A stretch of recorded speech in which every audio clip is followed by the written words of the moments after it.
and welcome to livealittlehigher.com. This week we read Parashah Ki Teitze, and there's a very troubling verse in the parasha that says, if a man has a wayward and rebellious son who does not heed the voice of his father or the voice of his mother, then this boy should be put to death. So this boy, this wayward son that the Torah is talking about, it's known as the Ben Sorer Umoreh. And what it's explaining is that this boy is a rebellious son. What does it mean? What is he rebelling about? And so it explains that he is a glutton, and he is a glutton for meat and wine, and he to excess, and he steals money from his parents. He's younger than 13 years old, and he does not heed the voice of his mother and his father and his mother. So from here we see many things that are important in our daily life, in our spiritual life. First of all, it says he does not hear the voice of his father or the voice of his mother. He's not saying the pasuk that he doesn't hear the voice of his father and his mother. It's putting that there's two different voices here. And because of this, our rabbis teach us of blessed memory, because there were two different voices in the home, this boy became rebellious. So as a parenting tip, which is not what the class is about, but as a parenting tip, which is worthy to bring out, is that in a home, there has to be one voice. It doesn't mean that the parents have to agree in everything and they have to have the same head and the same mentality. This is not what it's saying. But what it's saying is that when it comes to parenting, to educating your children, there has to be one voice in the house. There has to be one voice. And when there's one voice, when the two parents get together in their privacy and they discuss the education of their children, they have to come to terms in which way they want to educate them. Because when one parent goes one way and the other parent goes the other way, this is the recipe for a rebellious child. So going back to the purpose of this class, we see that this verse that comes into the Torah has never happened. There has to be many things that fall into this situation in which this boy is pelted to death by the Beis Din, and it has never happened. There's not one recording of this ever happened in the history of the Jewish people.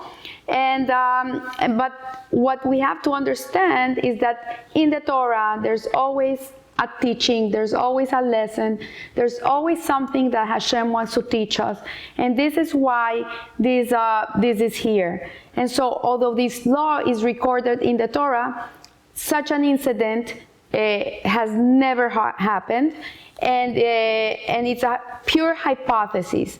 And it was written in the Torah, according to the Talmud in Sanhedrin.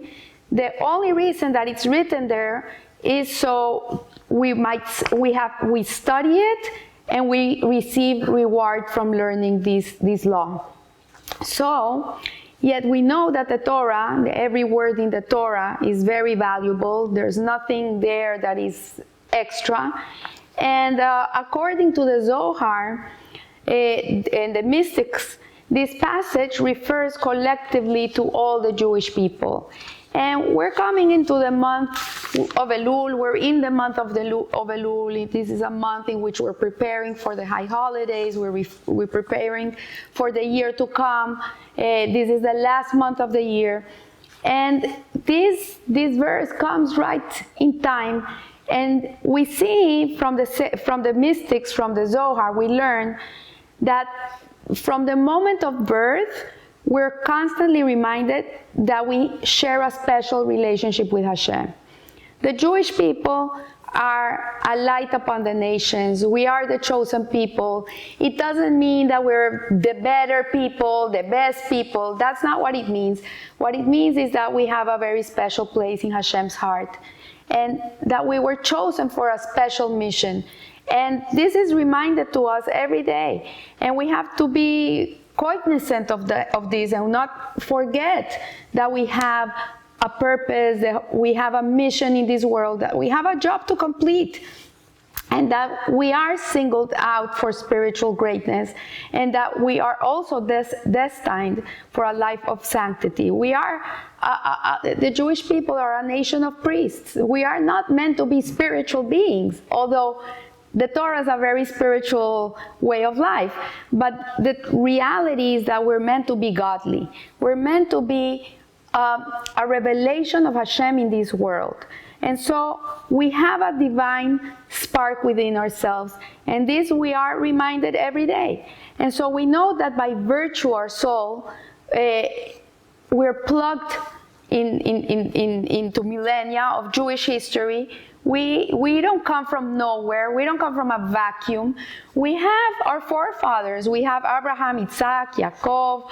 We have great men that have come before us, men and women like Moshe Rabbeinu, Aharon, Yosef. We have prophetesses. We have Sarah, Rivka, Rahel, Leah. We have Deborah. We have all these people that are giants that carry us on their shoulders. And we recognize that their sacrifices in life, their self-sacrifice was not in vain. It was really they paved the road for us.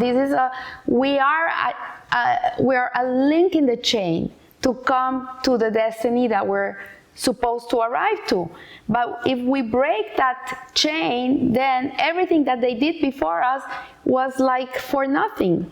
So we know yet, and we ignore it. We opt for a life of pleasure. We're looking for what's the next pleasure in the world, what is gonna give me more joy, external joy, and we forget that we have a godly neshama within ourselves, and we have a purpose, and we have a mission. We don't want to confront it. It's not that we forget about it. We just push it aside. We're in denial. And so we place our needs above those of our ancestors, and our interests go before the interests of Hashem. So for the price of only a temporal pleasure, instant gratification, and we throw away the eternal bliss, what really is waiting for us. And so just like the wayward child who weights himself down with gluttonous ways, he's only looking for things that are going to give pleasure to his body, and he allows that his body dominates his soul, so too we fall into the same trap. And we invest in corporeal pleasures, and which dominate all aspects of our lives. Today my husband came in, he's reading a book, and he told me a story. In this book, the person that's writing it, he's saying that there's this man that he's fat, he's overweight. And one day he goes on the scale and he says, no more, I'm done with it, I don't want to be fat anymore, I'm going to get rid of this weight. And so he has this willpower, he gets into a special diet with a nutritionist, and he buys a Peloton, and he goes on that Peloton every day, and he's exercising and he's eating healthy. After 3 days he gets on the weight, and wow, he lost 2 pounds. Then at the end of the week he lost 2 other pounds. By the end of the next week he also lost 10 pounds already. He's so excited.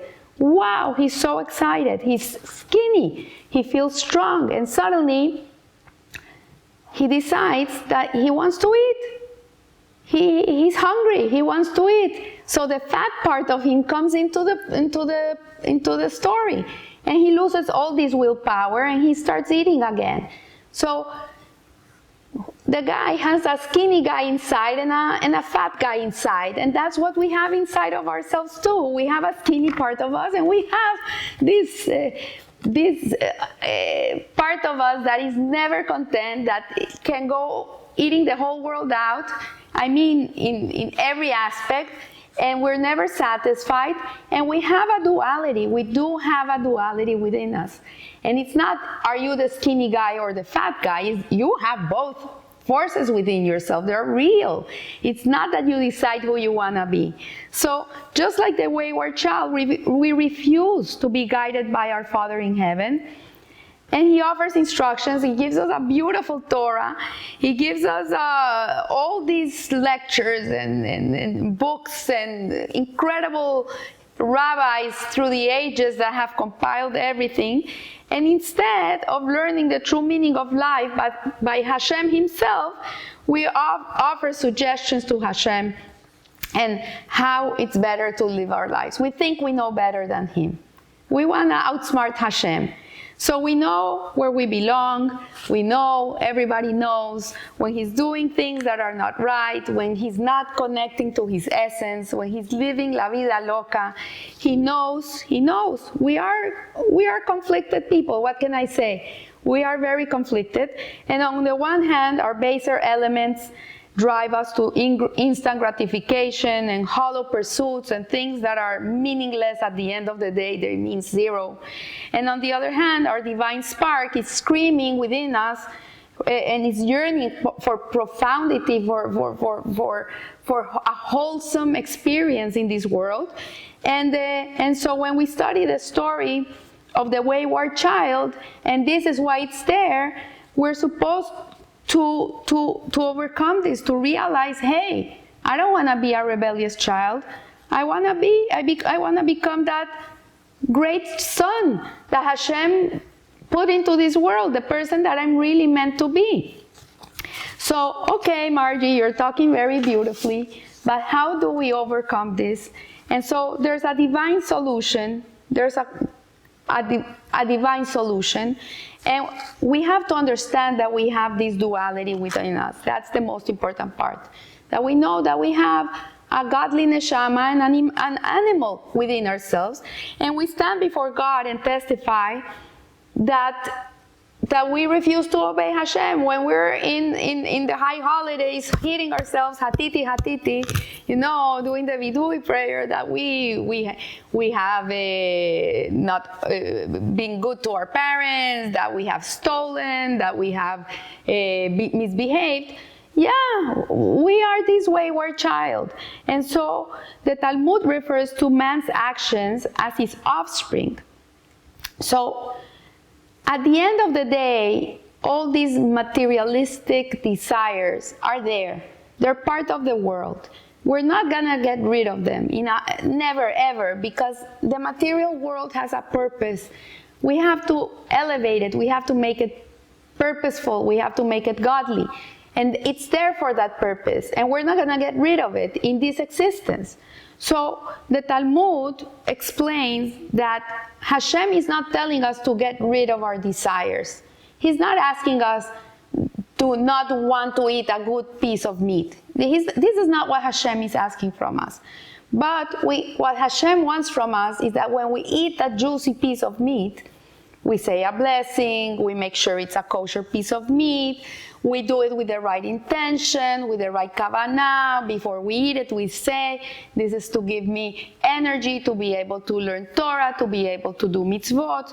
So the actions really are the offsprings of our parents. And the parents are the intellect, the chokhmah and the bina, the wisdom and the understanding. So whatever is here is going to go down here. And whatever the eye sees, the heart wants.